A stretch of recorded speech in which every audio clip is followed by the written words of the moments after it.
one of the ways we see this picked up explicitly is in the work of St. Augustine. And we see him dealing with this question of bodies and evil and Neoplatonism in a very kind of interesting way. Augustine is one of the kind of most interesting figures, I think, in the history of philosophy because he himself, um, started off his life as a pagan, being influenced by Manichaeanism and other various paradigms of philosophy, and then becoming the kind of church father, the first church father that really was the thinker of Christianity.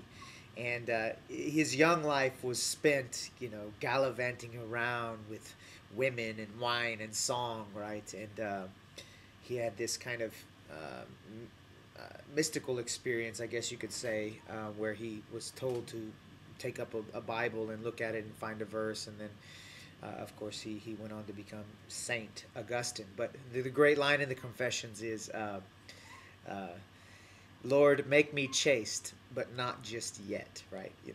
I know that I'm kind of a rabble rouser. I like to party and do all of these things, and I wanna, unite with you, but let me party just a little bit more. So it's one of these great things. So Augustine's personal life is, runs parallel to his the development of his thought too. But the question of evil and the question of body, he takes up in an interesting way. From Neoplatonism, he develops what's called the Great Chain of Being. And the Great Chain of Being simply is that there's this kind of hierarchy of beings, of things that exist. And at the top of the hierarchy, you have God, obviously. And at the bottom, you have nothing. And by nothing, it's meant pure nothing.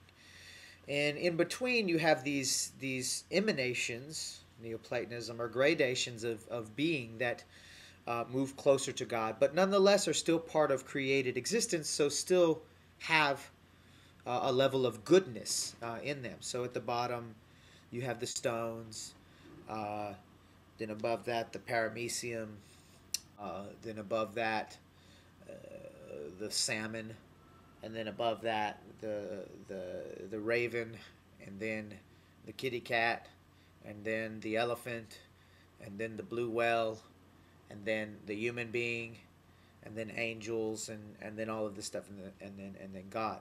So the idea is all of that is good. It's just that they have different levels of goodness in it because he has to say all of that is good because it's all part of God's creation, and that evil, his solution to the problem of evil, although he's different about it in different places, that evil is not itself something that exists. That evil is what he calls a privation of good. That evil is pure nothing. That Satan is the great negation. And so you have this at places in the Bible that hell isn't kind of an actual existing place, but it's the absence of God. Although later in the medieval period, with Dante and then further Milton, we have this rich kind of development of the idea of hell, which is really where our kind of popular conception of hell comes from, more from literature and these other thinkers than scripture per se.